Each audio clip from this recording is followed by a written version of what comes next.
बिस्मिल्लाहिर्रहमानिर्रहीम। अस्सलाम वालेकुम नाज़रीन, कैसे हैं आप? दुआ है अल्लाह ताला आपको सेहत व सलामती और ईमान वाली ज़िंदगी अता फ़रमाए। रमज़ान आपके लिए बाइस रहमत हो, आपको सुकून मिले, आपकी ज़िंदगियों में गम तकलीफ़ परेशानियाँ अल्लाह ताला हर किस्म की दूर फरमाए। आगाज़ करते हैं अपनी रेसिपी का।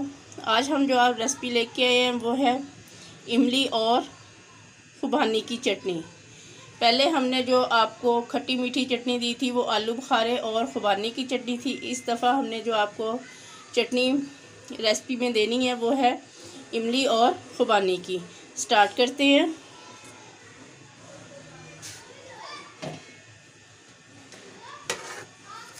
ये तकरीबन हमारे पास 1 पाव के करीब हमारे पास इमली है। इसको हमने पैन में डाल देना है।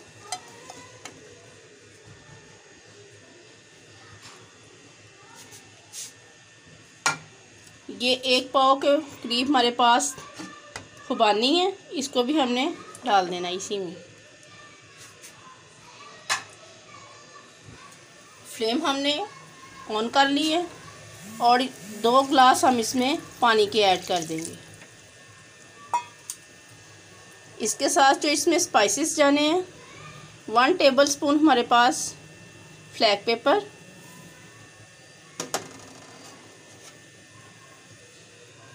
7 टेबलस्पून हमारे पास शुगर है, 2 टेबलस्पून साल्ट है, 2 टेबलस्पून हमारे पास रेड चिली पाउडर है।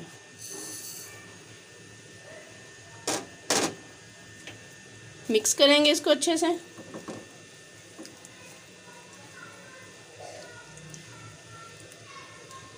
और इसको हम मीडियम टू लो फ्लेम पे हम इसको रेडी होने के लिए रख देंगे तकरीबन आधे घंटे के लिए।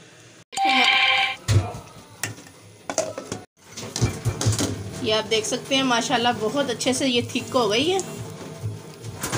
इसको थोड़ा सा ऐसे गरम गरम को ही हम मैश कर लेंगे और फिर जो इसकी इमली है उसकी हम इसको ठंडा होने के लिए रख देंगे और फिर उसकी गुठलियाँ निकाल देंगे।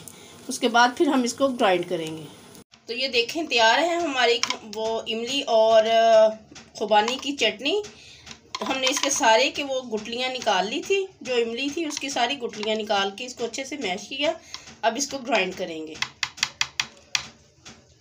ये देखें तो तैयार है इमली और खुबानी की चटनी। ये भी खट्टी मीठी ही बनती है, ये भी बहुत मज़ेदार बनती है। आप लोग ज़रूर इसे ट्राई कीजिएगा और कमेंट में ज़रूर बताइएगा कि आपकी ये कैसी बनी। अगर आपको हमारी ये वीडियो अच्छी लगे इसे लाइक करें, शेयर करें और हमारे चैनल को सब्सक्राइब करना ना भूलिए। बेल आइकन के बटन को ज़रूर प्रेस कीजिए ताकि हमारी हर आने वाली वीडियोज़ आप तक बआसानी पहुँच सके। अपना बहुत सारा ख्याल रखिए। अल्लाह हाफिज़। Yummy.